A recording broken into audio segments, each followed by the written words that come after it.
Now, on a bit more of a serious note, we were trying to determine how you'd describe your brand of humor. How would you describe it? Funny. Hey there, everybody.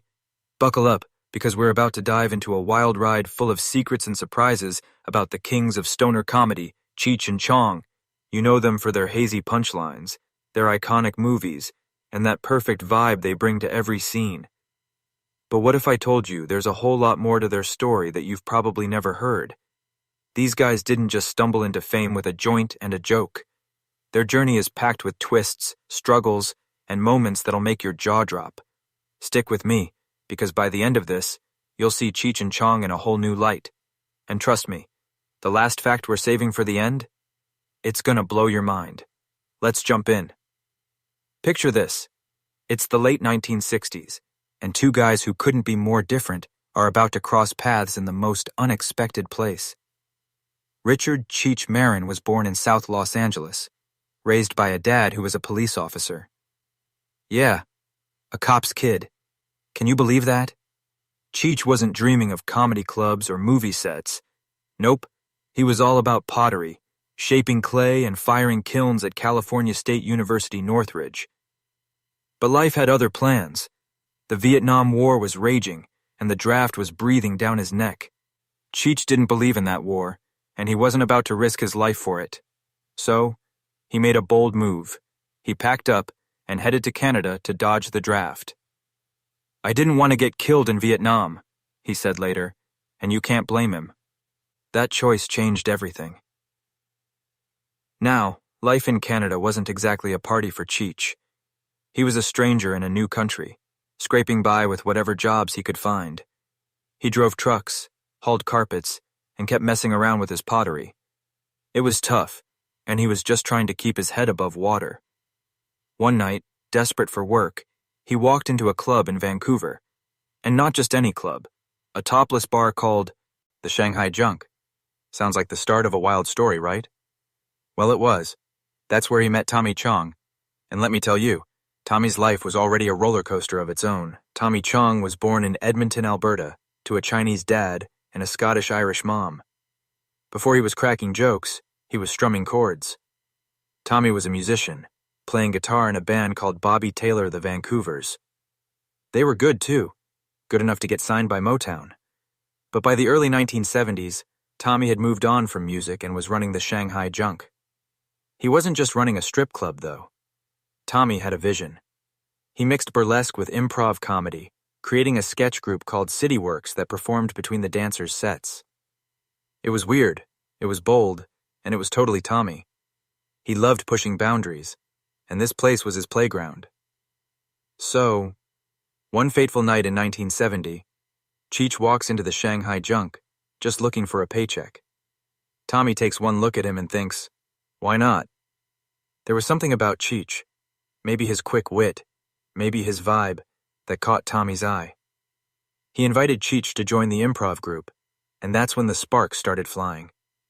They didn't know it yet, but they were about to create something legendary. One night, during a show, they started riffing. Cheech was looking for his buddy Dave, and Tommy, playing the ultimate stoner, kept saying, "Dave's not here, man." It wasn't planned, it wasn't scripted, it just happened, and the crowd lost it. That accidental bit became their first big hit, and it showed them they had something special. From that moment, Cheech and Chong were born. Tommy played the chilled-out hippie, always floating in a cloud of smoke. Cheech was the fast-talking, sharp-witted guy who kept the energy high. Their styles clicked like puzzle pieces, and soon, they were packing clubs in Vancouver. It didn't take long for them to realize they could take this act on the road. They left the Shanghai Junk behind and hit the comedy circuit as a duo. Their humor was raw, irreverent, and spoke to a generation that was all about breaking the rules. They weren't just telling jokes. They were capturing a whole counterculture vibe. And it all started in a topless bar. How's that for a crazy origin story? Their rise was meteoric. They recorded comedy albums that flew off the shelves, toured across the U.S., and made movies that became cult classics. Up in Smoke, their first film, was a game changer, turning them into household names. But as big as they got, things weren't always as chill as they seemed.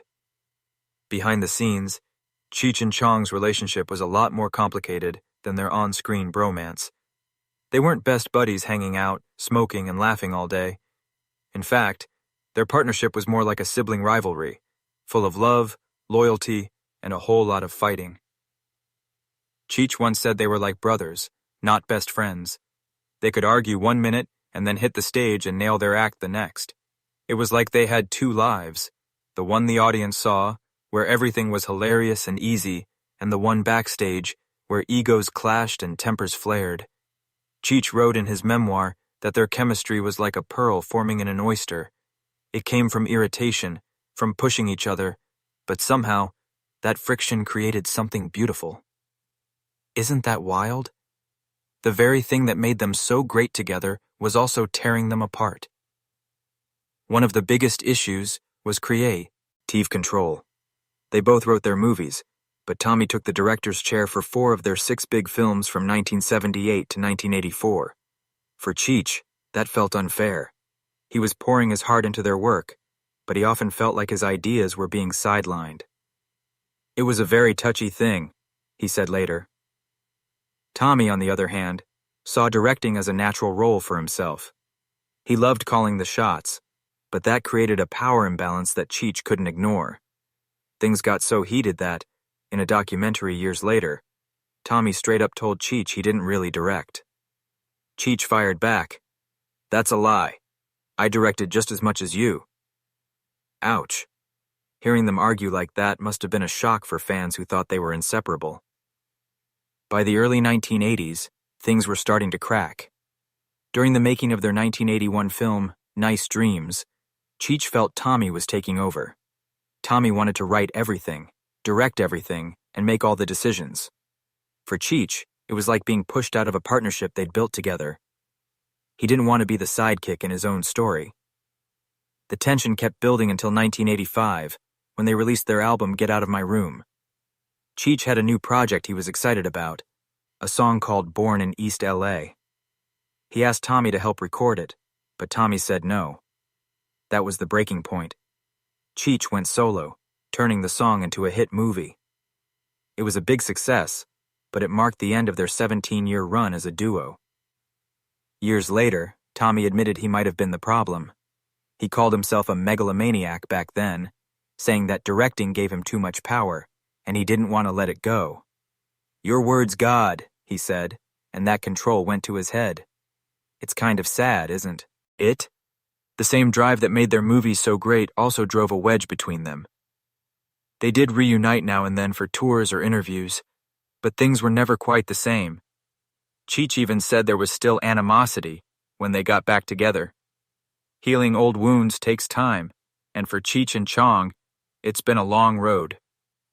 But here's the thing. Cheech and Chong are so much more than their stoner comedy roots.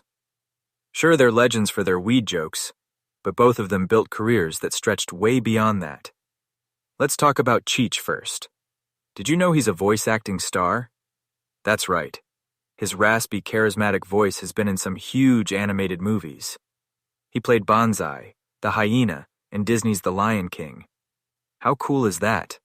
He's also Ramon, the stylish lowrider in the Cars movies, and he voiced Stump, a funny beetle in Fern Gully, The Last Rainforest, alongside Robin Williams.